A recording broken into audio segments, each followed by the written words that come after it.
Hi అండి. నేను ఇవాళ బాస్కెట్ ఎలా తయారు చేయాలో పేపర్‌తోటి చెప్తున్నాను. ఒకటి స్క్వేర్ పేపర్ తీసుకోవాలి. మందపాటిది పేపర్ షీట్ దొరుకుతుంటాయి గదండీ! అవి తీసుకోవాలి. దాన్ని ఇలా క్రాస్‌గా ఫోల్డ్ చేయాలండి. 3 టైమ్స్ ఫోల్డ్ చేయాలి. గట్టిగా అంచుకుంటూ ఫోల్డ్ చేయాలండి. ఇది మందంగా ఉంటుంది కాబట్టి, ఇలా ఫోల్డ్ చేసేసుకోవాలి. తర్వాత పెన్సిల్ తోటి ఇలా రౌండ్ షేప్‌లో పెట్టేసి పైన అది కట్ చేసేసుకోవాలి. కోన్ లాగా వస్తుంది షేపు.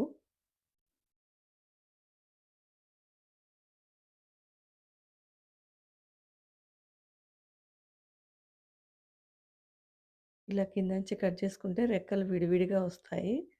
కింద గూడా కొంచెం ఇలా స్కేల్ పెట్టి ఫోల్డ్ చేసుకొని పెట్టుకోవాలి. ఓపెన్ చేసి ఆ రెక్కలన్నీ ఇలా మనం అన్నీ ఫోల్డ్ చేసి లోపటికి మడత పెట్టుకోవాలి. అప్పుడు సమానంగా వస్తుంది. ఇలా పెట్టుకున్న తర్వాత ఓపెన్ చేసి ఫెవికోల్ తోటి ఒక్కొక్క రెక్కల మధ్యల ఫెవికోల్ రాసేసి అతికిచ్చేసుకుంటే బాస్కెట్ రెడీ అవుతుందండి. ఈజీగా 5 మినిట్స్‌లో చేసేసుకోవచ్చు. పిల్లలకి హాలిడేస్‌లో ఇలా నేర్పండి. యాక్టివిటీస్ నేర్పితే వాళ్ళు గూడా హ్యాపీ ఫీల్ అవుతారు. చూడండి అయిపోయింది. ఒక రెక్టాంగిల్ పీస్ తీసుకోవాలి. తీసుకొని దాన్ని పైనుంచి హ్యాండిల్ లాగా పెట్టేసుకోవాలి లోపటి వైపు. 2 సైడ్‌లు ఫెవికోల్ పెట్టి అతికిచ్చేసుకుంటే బాస్కెట్ రెడీ అయిపోతుంది. ఇలా ఇటు అటు అతికిచ్చేసుకోవాలి. తర్వాత దీన్ని కొంచెం డెకరేషన్ చేసుకుంటే బావుంటుంది. ఇలా మెరుపు ఉంటుంది గదండీ! ఆ పేపర్ తీసుకున్నాను. దాన్ని ఇలా డైమండ్ షేప్‌లో అన్నీ కట్ జేసేసుకున్నాను.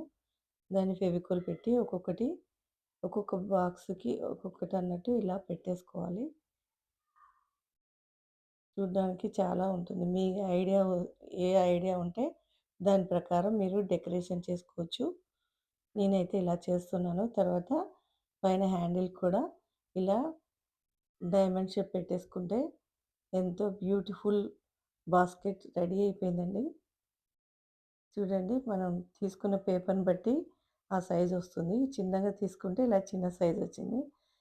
Thank you.